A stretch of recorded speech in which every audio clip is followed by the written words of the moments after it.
Hello friends, જય ગણેશ, જય શ્રી કૃષ્ણ. આજે સાહેબ મેં સાંજના ટાઈમે બ્લોગ ચાલુ કર્યો. આખા દિવસનું તો તમને બતાવજો. તો બપોરે તો કાલે હું વહેલો રાત્રે ઊંઘી ગયો હતો. તો રાત્રે વહેલો ઊંઘ્યો એટલે હું સવારે 10-11 વાગ્યા જેવું ઉઠી ગયો હતો. તો પણ હું પડી જ રહ્યો હતો, કારણ કે એ શરીર માગે આરામ.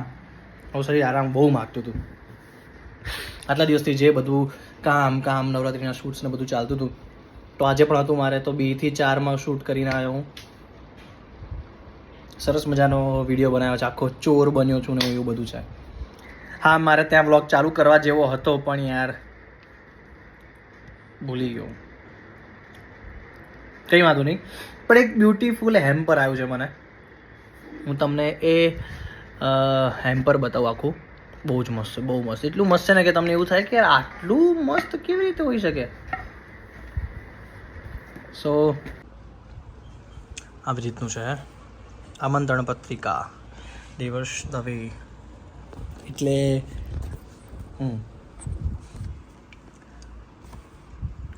કેસરી રાત મિલન ફાર્મ છે. ઓકે, જો કેટલું મસ્ત છે યાર.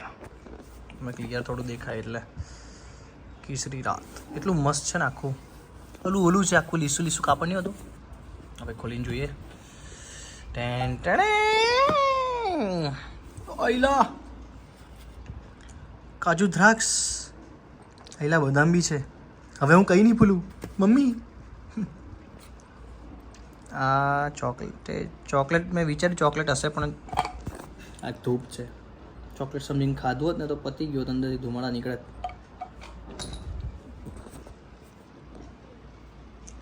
येला बाबा सब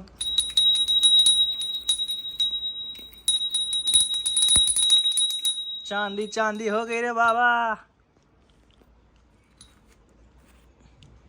દીવો બહુ મસ્ત યાર. આમાં 100% પાસીસ હશે, એ બતાવું તમને હમણાં. ભારે છે ભાઈ, એ ભાઈ બહુ મસ્ત છે. લોકો એટલું મસ્ત બનાવતા હોય છે, એટલું મસ્ત હેમ્પર બનાવે કે જોઈને જેવું છે કે આ આટલી મસ્ત વસ્તુ. યાર બહુ જ ગમે કોઈ તમને આવું હેમ્પર મોકલે ને. અને મને આ વખતે ખાસા એવા હેમ્પર આવ્યા છે, મને બહુ જ ગમ્યું. Thank you so much. કેસરી રાત બહુ જ સરસ છે, બહુ જ સરસ છે. હું આને રાખીશ છેક સુધી. Thank you.